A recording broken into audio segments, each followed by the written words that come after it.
Speaker Johnson, Vice President Vance, the First Lady of the United States,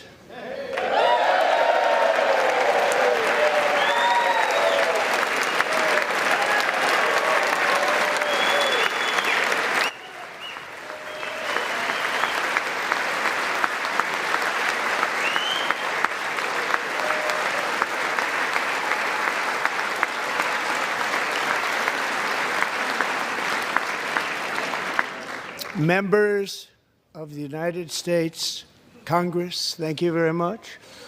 And to my fellow citizens, America is back.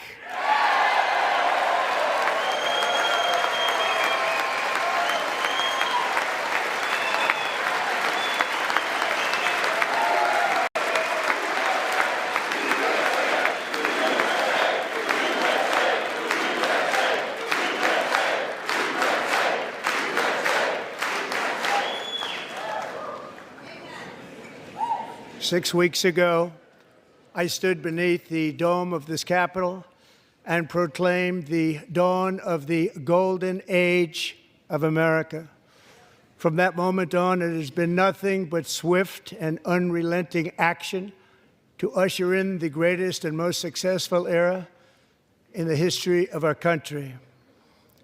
We have accomplished more in 43 days than most administrations accomplished in 4 years or 8 years, and we are just getting started.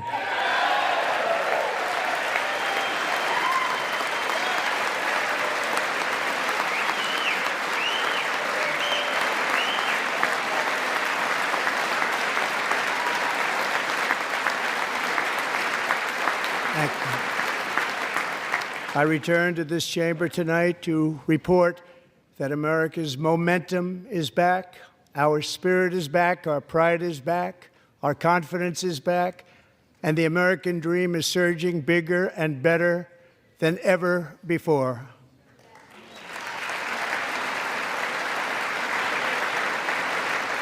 The American dream is unstoppable, and our country is on the verge of a comeback, the likes of which the world has never witnessed and perhaps will never witness again. There's never been anything like it. The presidential election of November 5th was a mandate like has not been seen in many decades. We won all 7 swing states, giving us an electoral college victory of 312 votes.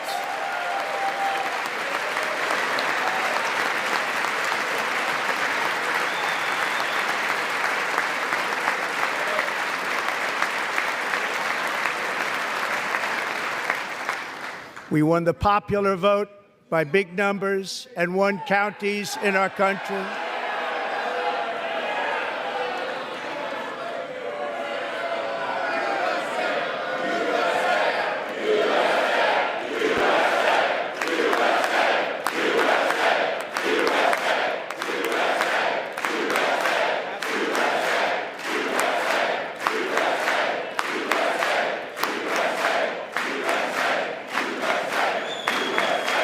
And won counties in our country, 2,700 to 525, on a map that reads almost completely red for Republican.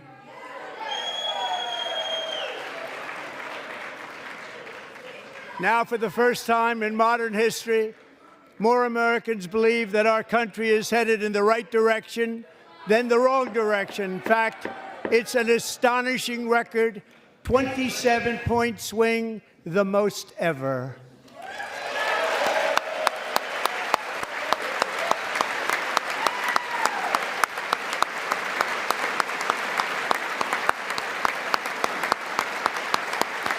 Likewise, small business optimism saw its single largest one-month gain ever recorded. Mr. President. A 41-point jump.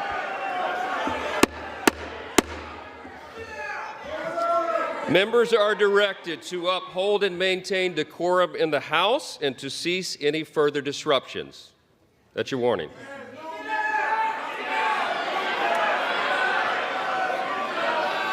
Members are engaging in willful and continuing breach of decorum, and the chair is prepared to direct the Sergeant-at-Arms to restore order to the joint session.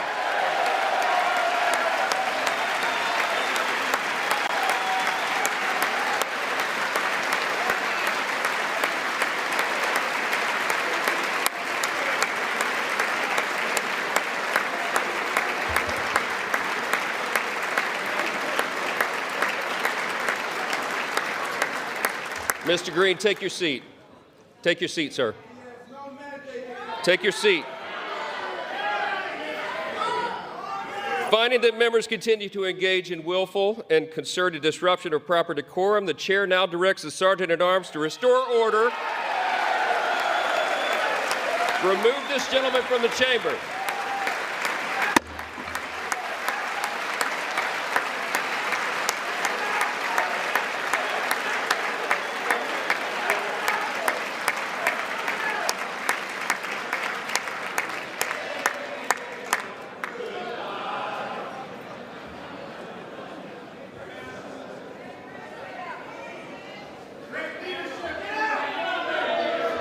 Go.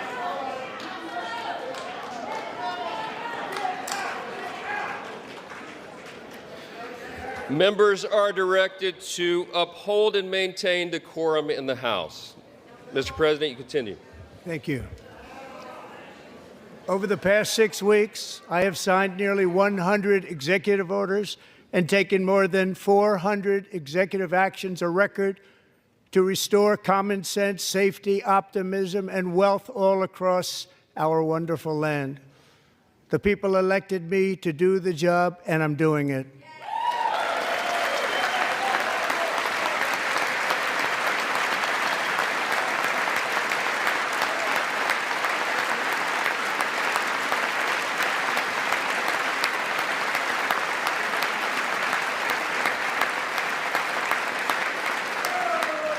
In fact, it has been stated by many that the first month of our presidency, it's our presidency, is the most successful in the history of our nation.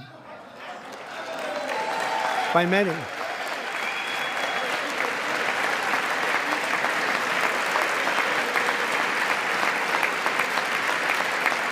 And what makes it even more impressive is that, do you know who number 2 is? George Washington. How about that? How about that? I don't know about that list, but we'll take it.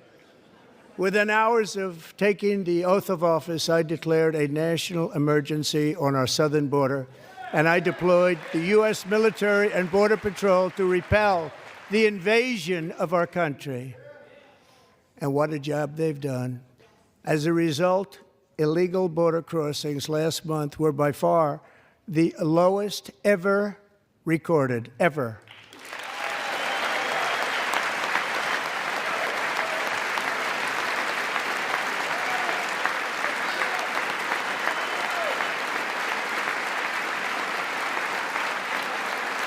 They heard my words and they chose not to come. Much easier that way.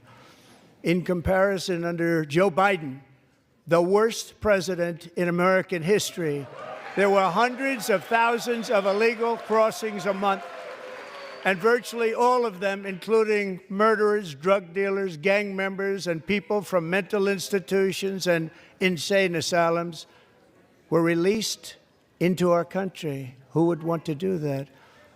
This is my 5th such speech to Congress. And once again, I look at the Democrats in front of me, and I realize there is absolutely nothing I can say to make them happy or to make them stand or smile or applaud. Nothing I can do. I could find a cure to the most devastating disease, a disease that would wipe out entire nations, or announce the answers to the greatest economy in history, or the stoppage of crime to the lowest levels ever recorded.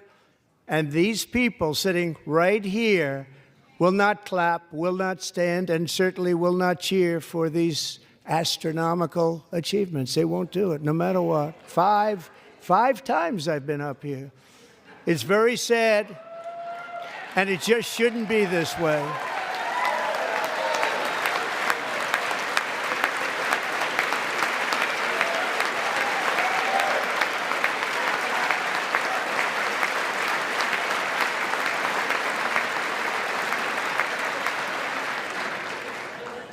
So Democrats sitting before me, for just this one night, why not join us in celebrating so many incredible wins for America? For the good of our nation, let's work together and let's truly make America great again.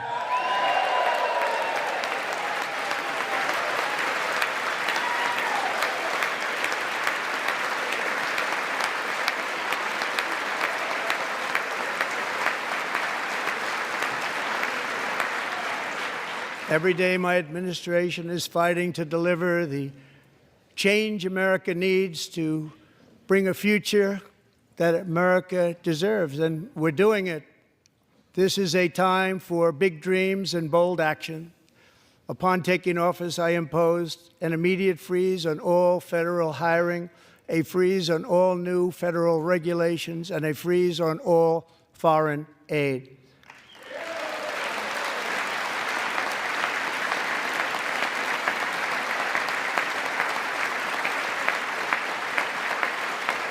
I terminated the ridiculous Green New Scam. I withdrew from the unfair Paris Climate Accord, which was costing us trillions of dollars that other countries were not paying. I withdrew from the corrupt World Health Organization.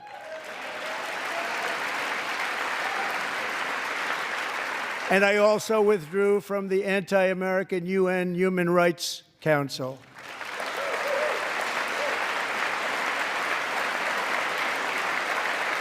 We ended all of Biden's environmental restrictions that were making our country far less safe and totally unaffordable. And importantly, we ended the last administration's insane electric vehicle mandate, saving our auto workers and companies from economic destruction.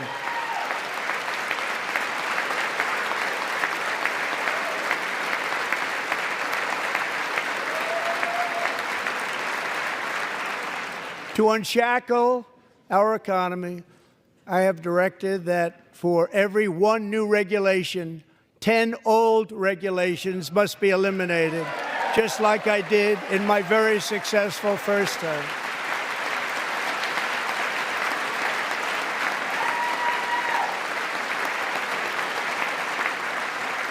And in that first term, we set records on ending unnecessary rules and regulations like no other president had done before.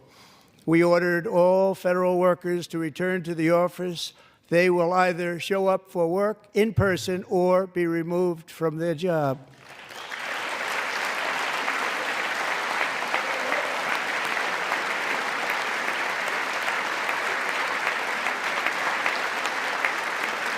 And we have ended weaponized government where, as an example, a sitting president is allowed to viciously prosecute his political opponent, like me. How did that work out? Not too good. Not too good.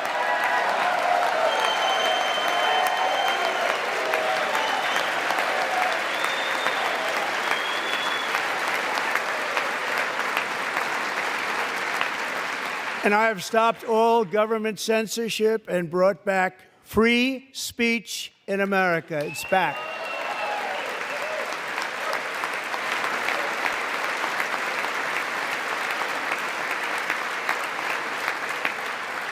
And 2 days ago, I signed an order making English the official language of the United States of America.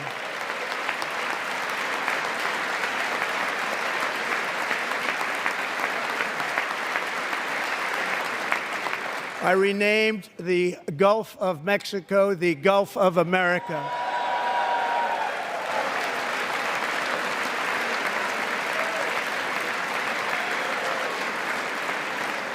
And likewise, I renamed, for a great president, William McKinley, Mount McKinley again.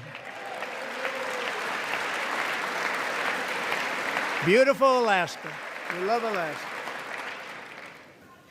We've ended the tyranny of so-called diversity, equity, and inclusion policies all across the entire federal government and, indeed, the private sector and our military. And our country will be woke no longer.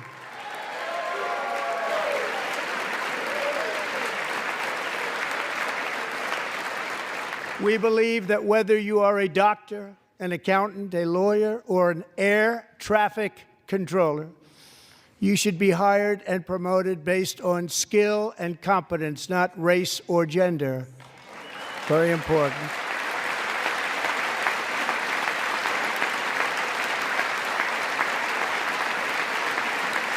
You should be hired based on merit. And the Supreme Court, in a brave and very powerful decision, has allowed us to do so. Thank you. Thank you very much. Thank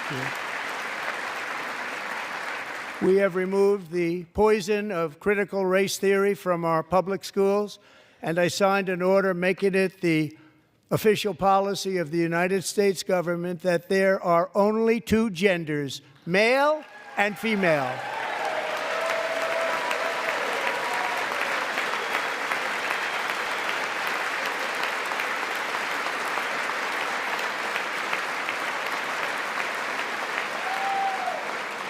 I also signed an executive order to ban men from playing in women's sports.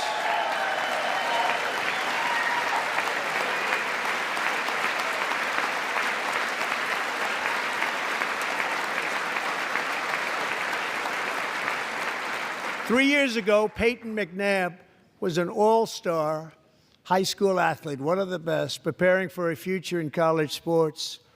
But when her girls' volleyball match was invaded by a male, he smashed the ball so hard in Peyton's face, causing traumatic brain injury, partially paralyzing her right side, and ending her athletic career. It was a shot like she's never seen before. She's never seen anything like it. Peyton is here tonight in the gallery, and Peyton, from now on, schools will kick the men off the girls' team, or they will lose all federal funding.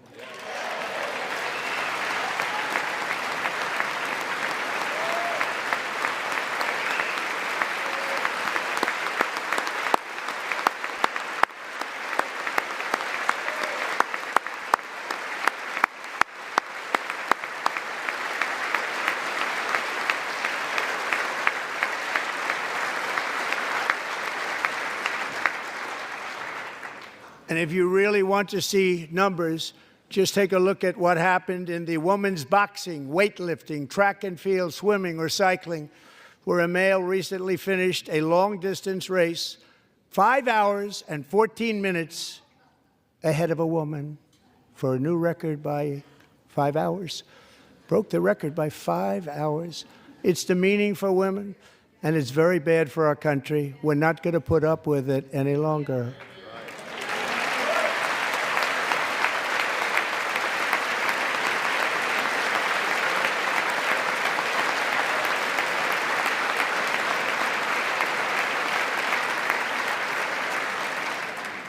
What I have just described is only a small fraction of the common sense revolution that is now, because of us, sweeping the entire world. Common sense has become a common theme, and we will never go back. Never. Never going to let that happen. Among my very highest priorities is to rescue our economy and get dramatic and immediate relief to working families. As you know, we inherited from the last administration an economic catastrophe and an inflation nightmare. Their policies drove up energy prices, pushed up grocery costs, and drove the necessities of life out of reach for millions and millions of Americans. They've never had anything like it. We suffered the worst inflation in 48 years, but perhaps even in the history of our country. They're not sure. As president, I'm fighting every day to reverse this damage and make America affordable again.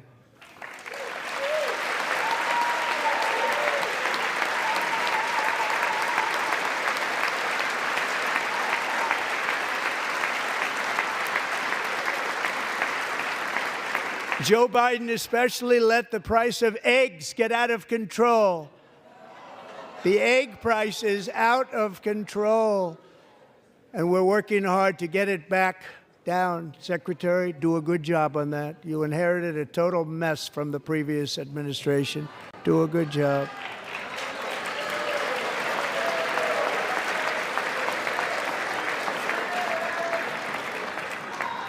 A major focus of our fight to defeat inflation is rapidly reducing the cost of energy.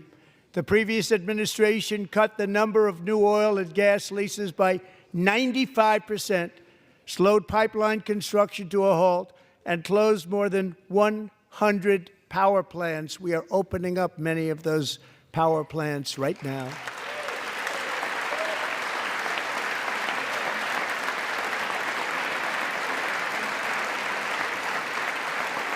And frankly, we have never seen anything like it. That's why on my first day in office, I declared a national energy emergency.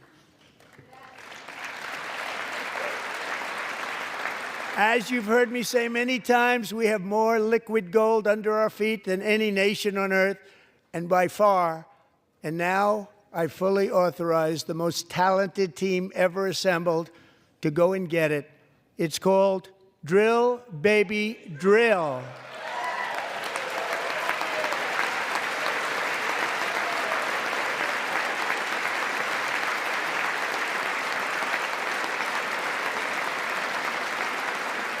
My administration is also working on a gigantic natural gas pipeline in Alaska, among the largest in the world, where Japan, South Korea, and other nations want to be our partner with investments of trillions of dollars each. There's never been anything like that one. It will be truly spectacular. It's all set to go. The permitting is gotten. And later this week, I will also take historic action to dramatically expand production of critical minerals and rare earths here in the USA.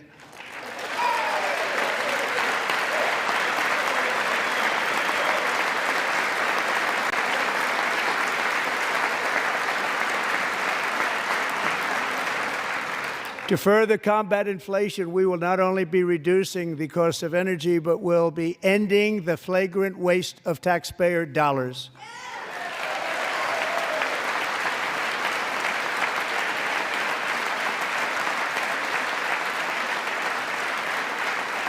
And to that end, I have created the brand new Department of Government Efficiency, DOGE. Perhaps you've heard of it. Perhaps.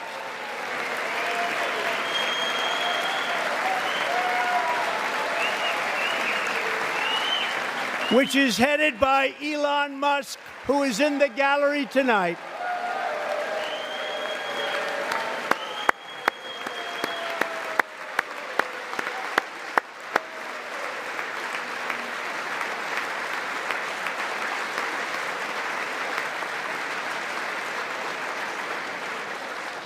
Thank you, Elon. He's working very hard. He didn't need this. He didn't need this. Thank you very much. We appreciate it. Everybody here, even this side, appreciates it, I believe. They just don't want to admit that. Just listen to some of the appalling waste we have already identified. $22 billion from HHS to provide free housing and cars for illegal aliens. $45 million for diversity, equity, and inclusion scholarships in Burma.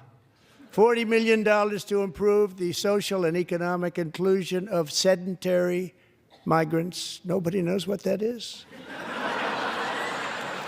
$8 million to promote LGBTQI+ in the African nation of Lesotho, which nobody has ever heard of. $60 million for indigenous peoples and Afro-Colombian empowerment in Central America. $60 million. $8 million for making mice transgender. This is real. $32 million for a left-wing propaganda operation in Moldova. $10 million for male circumcision in Mozambique. $20 million for the Arab Sesame Street in the Middle East. It's a program, $20 million for a program. $1.9 billion to recently created Decarbonization of Homes Committee, headed up, and we know she's involved. Just at the last moment, the money was passed over by a woman named Stacey Abrams. Have you ever heard of her? A $3.5 million consulting contract for lavish fish monitoring. $1.5 million for voter confidence in Liberia. $14 million for social cohesion in Mali. $59 million for illegal alien hotel rooms in New York City. He's a real estate developer. He's done very well. $250,000 to increase vegan local climate action innovation in Zambia. $42 million for social and behavior change in Uganda. $14 million for improving public procurement in Serbia. $47 million for improving learning outcomes in Asia. Asia's doing very well with learning. I don't know what we're doing. Should use it ourselves. And $101 million for DEI contracts at the Department of Education, the most ever paid, nothing even like it. Under the Trump administration, all of these scams, and they're far worse, but I didn't think it was appropriate to talk about them. They're so bad. Many more have been found out and exposed and swiftly terminated by a group of very intelligent, mostly young people, headed up by Elon, and we appreciate it. We found hundreds of billions of dollars of fraud.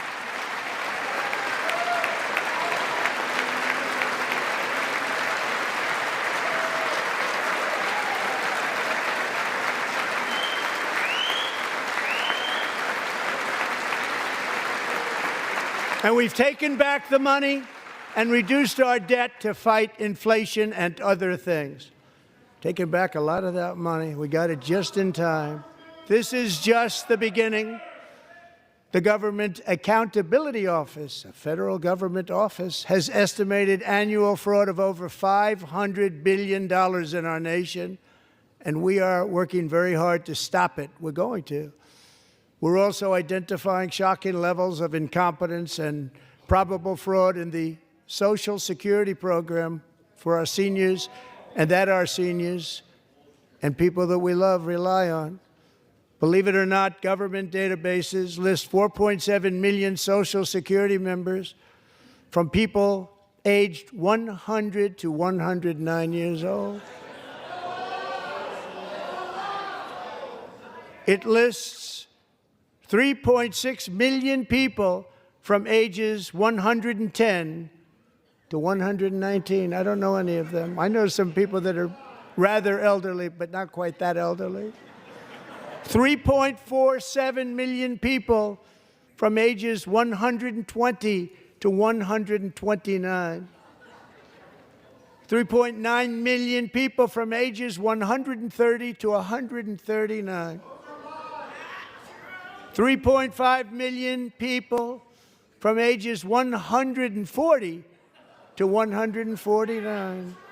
And money is being paid to many of them, and we're searching right now. In fact, Pam, good luck. Good luck. You're going to find it. But a lot of money is paid out to people because it just keeps getting paid, and nobody does, and it really hurts Social Security and hurts our country. 1.3 million people from ages 150 to 159, and over 130,000 people, according to the Social Security databases, are age over 160 years old. We have a healthier country than I thought, Bobby.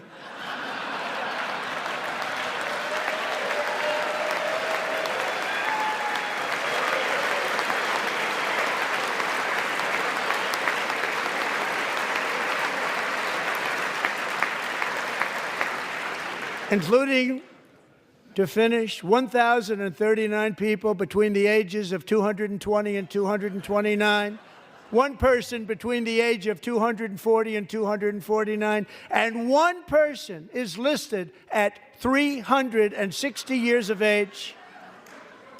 More than 100 years. More than 100 years older than our country. But we're going to find out where that money's going, and it's not going to be pretty. By slashing all of the fraud, waste, and theft we can find, we will defeat inflation, bring down mortgage rates, lower car payments and grocery prices, protect our seniors, and put more money in the pockets of American families.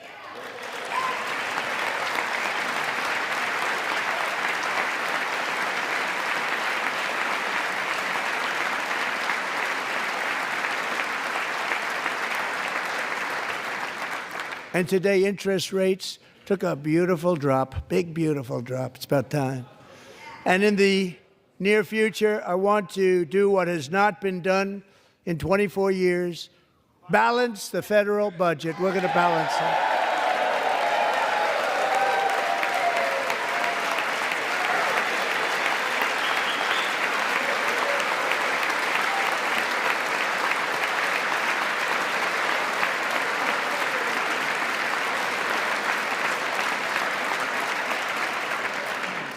With that goal in mind, we have developed in great detail what we are calling the Gold Card, which goes on sale very, very soon. For $5 million, we will allow the most successful job-creating people from all over the world to buy a path to U.S. citizenship. It's like the green card, but better and more sophisticated. And these people will have to pay tax in our country. They won't have to pay tax from where they came. The money that they've made, you wouldn't want to do that, but they have to pay tax, create jobs. They'll also be taking people out of colleges and paying for them so that we can keep them in our country instead of having them being forced out. Number one, at the top school, as an example, being forced out and not being allowed to stay and create tremendous numbers of jobs and great success for a company out there. So while we take out the criminals, killers, traffickers, and child predators who are allowed to enter our country under the open border policy of these people, the Democrats, the Biden administration, the open border insane policies that you've allowed to destroy our country, we will now bring in brilliant, hardworking, job-creating people. They're going to pay a lot of money, and we're going to reduce our debt with that money.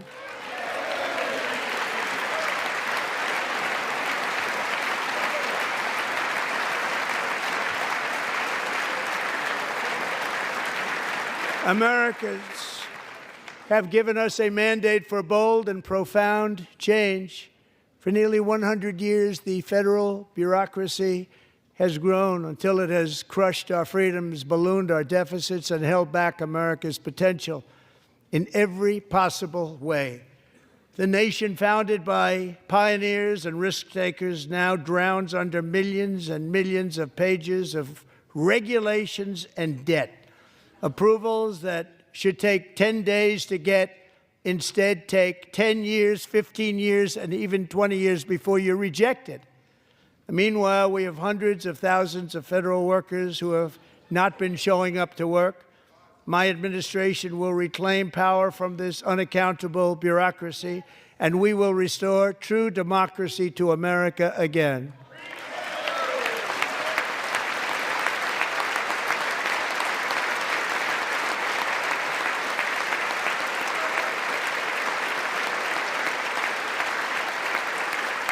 And any federal bureaucrat who resists this change will be removed from office immediately. Because we are draining the swamp. It's very simple. And the days of rule by unelected bureaucrats are over.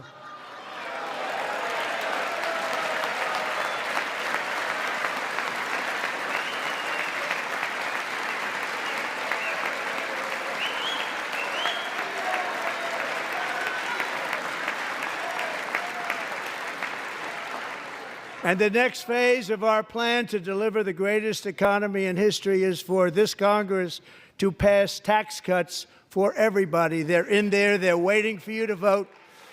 And I'm sure that the people on my right, I don't mean the Republican right, but my right here, I'm sure you're going to vote for those tax cuts, because otherwise I don't believe the people will ever vote you into office. So I'm doing you a big favor by telling you that.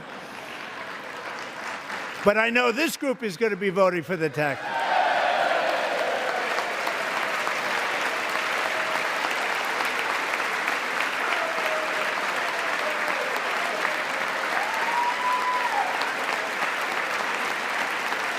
Thank you. It's a very, very big part of our plan. We had tremendous success in our first term with it. A very big part of our plan. We're seeking permanent income tax cuts all across the board. And to get urgently needed relief to Americans hit especially hard by inflation, I'm calling for no tax on tips, no tax on overtime, and no tax on Social Security benefits for our great seniors. Good luck.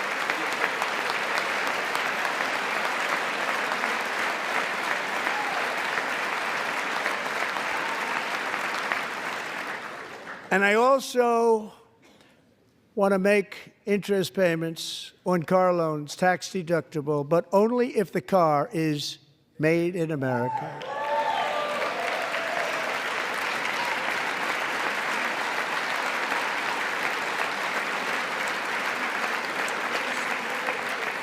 And by the way, we're going to have growth in the auto industry like nobody's ever seen. Plants are opening up all over the place. Deals are being made. Never seen. That's a combination of the election win and tariffs. It's a beautiful word, isn't it? That, along with our other policies, will allow our auto industry to absolutely boom. It's going to boom.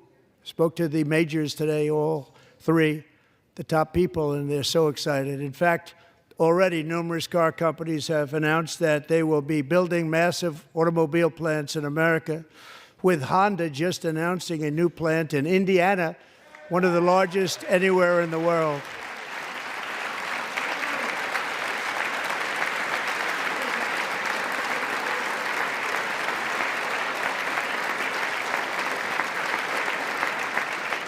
And this has taken place since our great victory on November 5th, a date which will hopefully go down as one of the most important in the history of our country.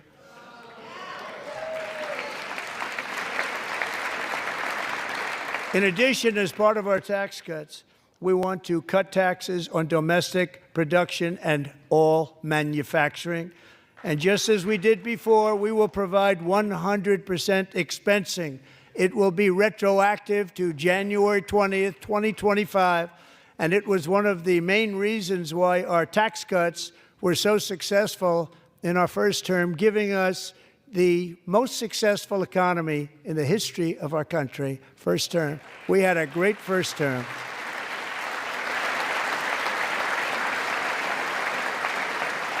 If you don't make your product in America, however, under the Trump administration, you will pay a tariff, and in some cases, a rather large one. Other countries have used tariffs against us for decades, and now it's our turn to start using them against those other countries. On average, the European Union, China, Brazil, India, Mexico, and Canada, have you heard of them? And countless other nations charge us tremendously higher tariffs than we charge them. It's very unfair. India charges us auto tariffs higher than 100%. China's average tariff on our products is twice what we charge them. And South Korea's average tariff is 4 times higher. Think of that, 4 times higher. And we give so much help militarily and in so many other ways to South Korea. But that's what happens. This is happening by friend and foe. This system is not fair to the United States and never was. And so on April 2nd, I wanted to make it April 1st, but I didn't want to be accused of April Fool's Day.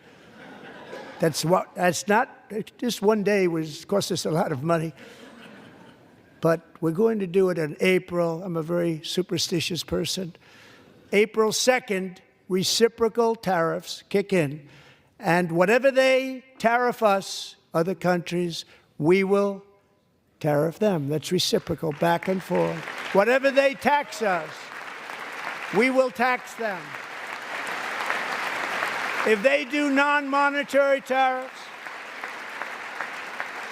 to keep us out of their market, then we will do non-monetary barriers to keep them out of our market. There's a lot of that, too. They don't even allow us in their market. We will take in trillions and trillions of dollars and create jobs like we have never seen before. I did it with China, and I did it with others, and the Biden administration couldn't do anything about it because there was so much money they couldn't do anything about it. We have been ripped off for decades by nearly every country on earth, and we will not let that happen any longer.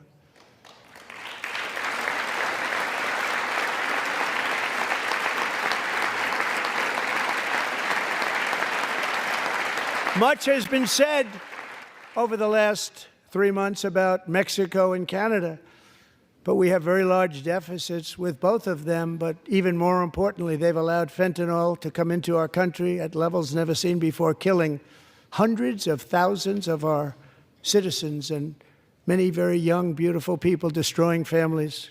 Nobody's ever seen anything like it. They are, in effect, receiving subsidies of hundreds of billions of dollars. We pay subsidies to Canada and to Mexico of hundreds of billions of dollars, and the United States will not be doing that any longer. We're not going to do it any longer.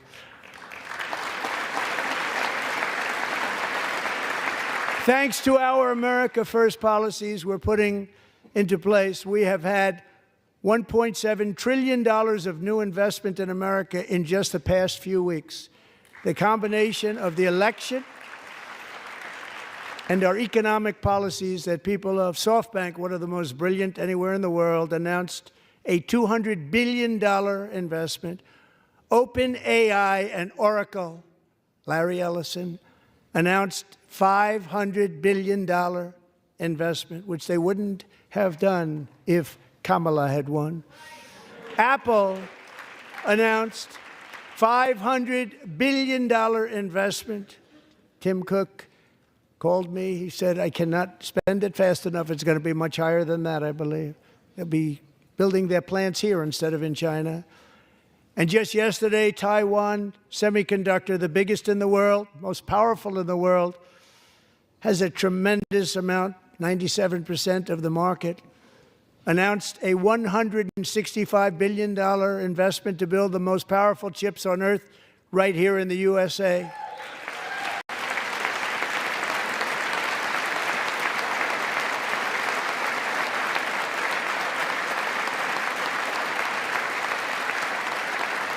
And we're not giving them any money. Your CHIPS Act is a horrible, horrible thing. We give hundreds of billions of dollars, and it doesn't mean a thing. They take our money and they don't spend it. All that meant to them, we're giving them no money. All that was important to them was they didn't want to pay the tariffs, so they came and they're building, and many other companies are coming. We don't have to give them money. We just want to protect our businesses and our people. And they will come because they won't have to pay tariffs if they build in America. So it's very amazing. You should get rid of the CHIP Act, and whatever's left over, Mr. Speaker, you should use it to reduce debt or any other reason you want to.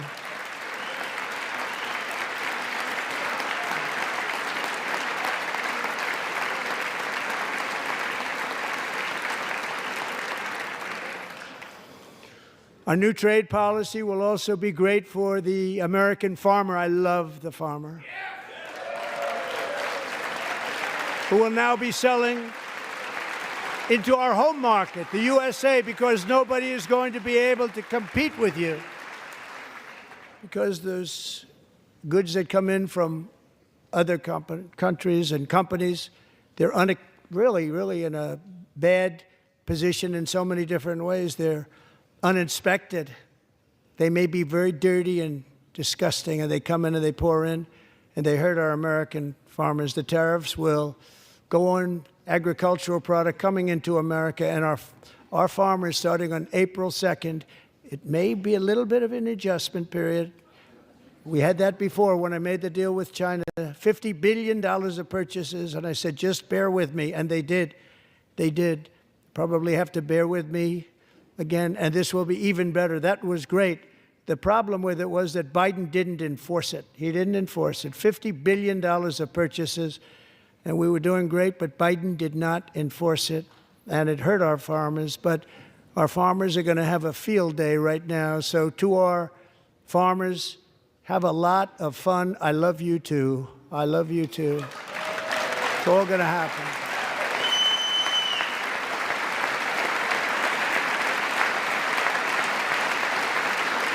And I have also imposed a 25% tariff on foreign aluminum, copper, lumber, and steel, because if we don't have, as an example, steel and lots of other things, we don't have a military, and frankly, we just won't have a country very long. Here today is a proud American steelworker, fantastic person from Decatur, Alabama, Jeff Denard. Has been working at the same steel plant for 27 years in a job that has allowed him to serve as the captain of his local volunteer fire department, raise 7 children with his beautiful wife, Nicole, and over the years provide a loving home for more than 40 foster children. So great, Jeff.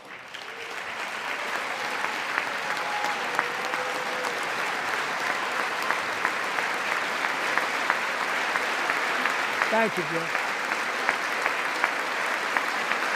Thank you, Jeff.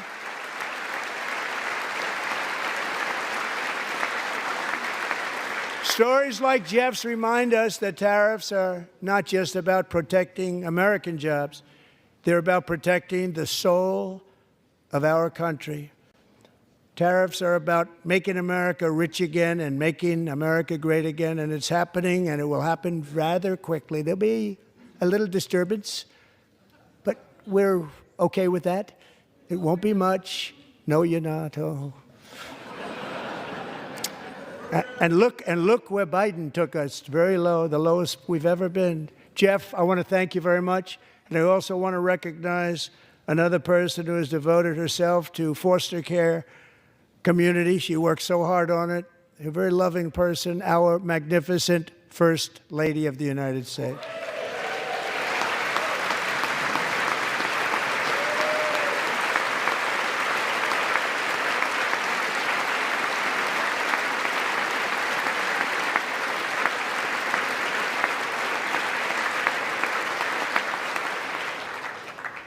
Melania's work has yielded incredible results, helping prepare our nation's future leaders as they enter the workforce. Our First Lady is joined by 2 impressive young women, very impressive. Haley Ferguson, who benefited from the First Lady's Fostering the Future initiative and is poised to complete her education and become a teacher. And Elliston Berry, who became a victim of an illicit deepfake image produced by a peer. With Elliston's help, the Senate just passed the Take It Down Act, and this is so important. Thank you very much, John. John Thune, thank you. Stand up, John. Thank you, John.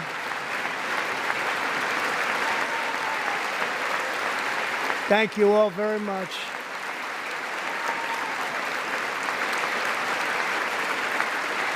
Thank you. And thank you to John Thune and the Senate. Great job. To criminalize the publication of such images online is a terrible, terrible thing. And once it passes the House, I look forward to signing that bill into law. Thank you. And I'm going to use that bill for myself, too, if you don't mind. Because nobody gets treated worse than I do online. Nobody. That's great. Thank you very much to the Senate. Thank you. But if we truly care about protecting Americans' children, no step is more crucial than securing America's borders. Over the past 4 years, 21 million people poured into the United States. Many of them were murderers, human traffickers, gang members, and other criminals from the streets of dangerous cities all throughout the world. Because of Joe Biden's insane and very dangerous open border policies, they are now strongly embedded in our country, but we are getting them out and getting them out fast.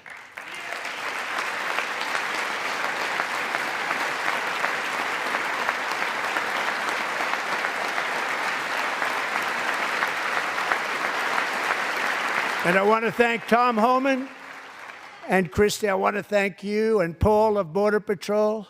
I want to thank you. What a job they've all done. Everybody, Border Patrol, ICE, law enforcement in general is incredible. We have to take care of our law enforcement. Have to.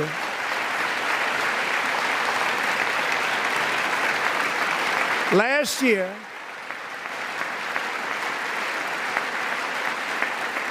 a brilliant 22-year-old nursing student named Laken Riley, the best in her class, admired by everybody, went out for a jog on the campus of the University of Georgia. That morning, Laken was viciously attacked, assaulted, beaten, brutalized, and horrifically murdered.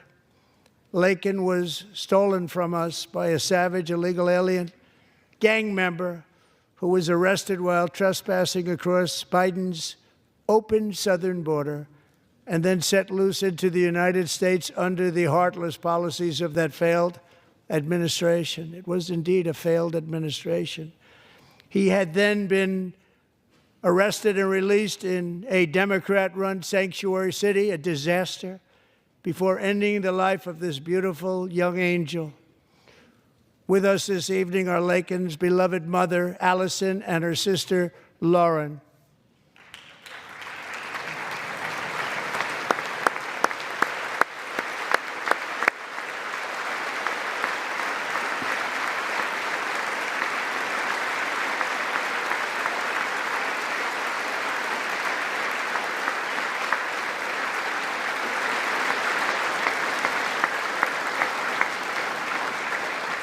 Last year, I told Laken's grieving parents that we would ensure their daughter would not have died in vain. That's why the very first bill I signed into law as your 47th president mandates the detention of all dangerous criminal aliens who threaten public safety. It's a very strong, powerful act.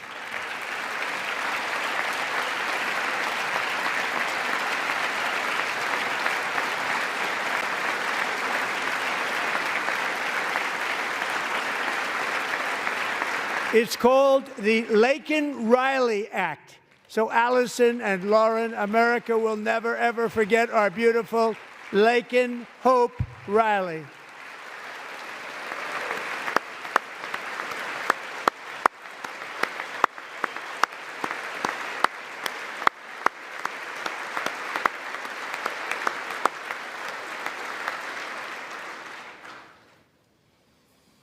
Thank you very much. Since taking office, my administration has launched the most sweeping border and immigration crackdown in American history, and we quickly achieved the lowest numbers of illegal border crossers ever recorded. Thank you.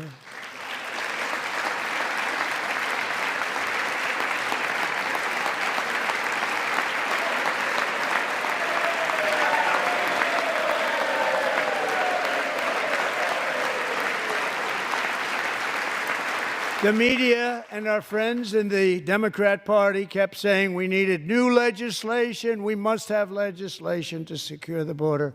But it turned out that all we really needed was a new president.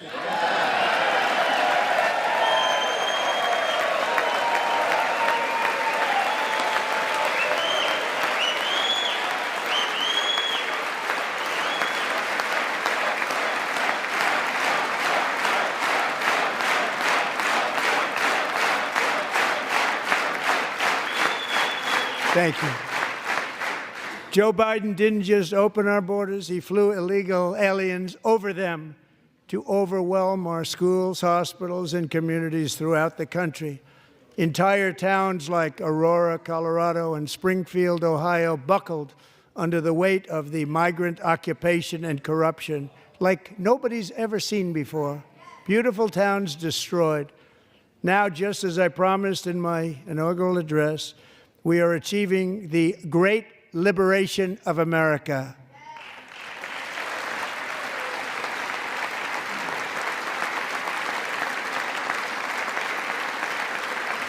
But there still is much work to be done. Here tonight is a woman I have gotten to know Alexis Nungary from Houston. Wonderful woman. Last June, Alexis's 12-year-old daughter, her precious Jocelyn, walked to a nearby convenience store. She was kidnapped, tied up, assaulted for 2 hours under a bridge, and horrifically murdered. Arrested and charged with this heinous crime are 2 illegal alien monsters from Venezuela, released into America by the last administration through their ridiculous open border.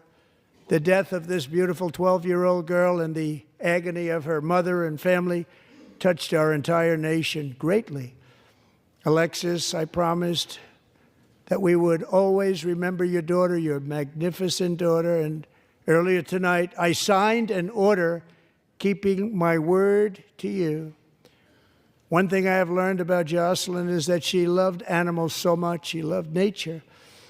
Across Galveston Bay, from where Jocelyn lived in Houston, you will find a magnificent national wildlife refuge, a pristine, peaceful, 34,000-acre sanctuary for all of God's creatures on the edge of the Gulf of America. Alexis, moments ago, I formally renamed that refuge in loving memory of your beautiful daughter, Jocelyn. So, Mr. Vice President, if you would, may I have the order?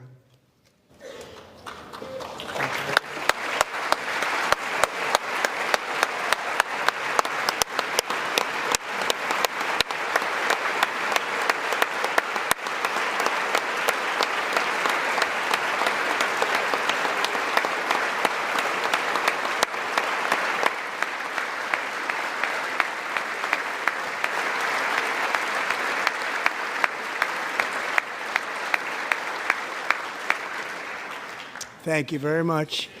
All 3 savages charged with Jocelyn and Lakin's murders were members of the Venezuelan prison gang, the toughest gang, they say, in the world, known as Tren de Aragua. 2 weeks ago, I officially designated this gang, along with MS-13 and the bloodthirsty Mexican drug cartels, as foreign terrorist organizations.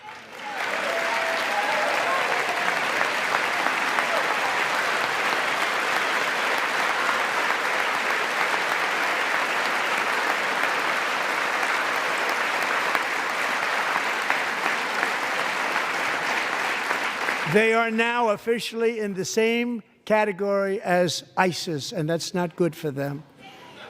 Countless thousands of these terrorists were welcomed into the U.S. by the Biden administration.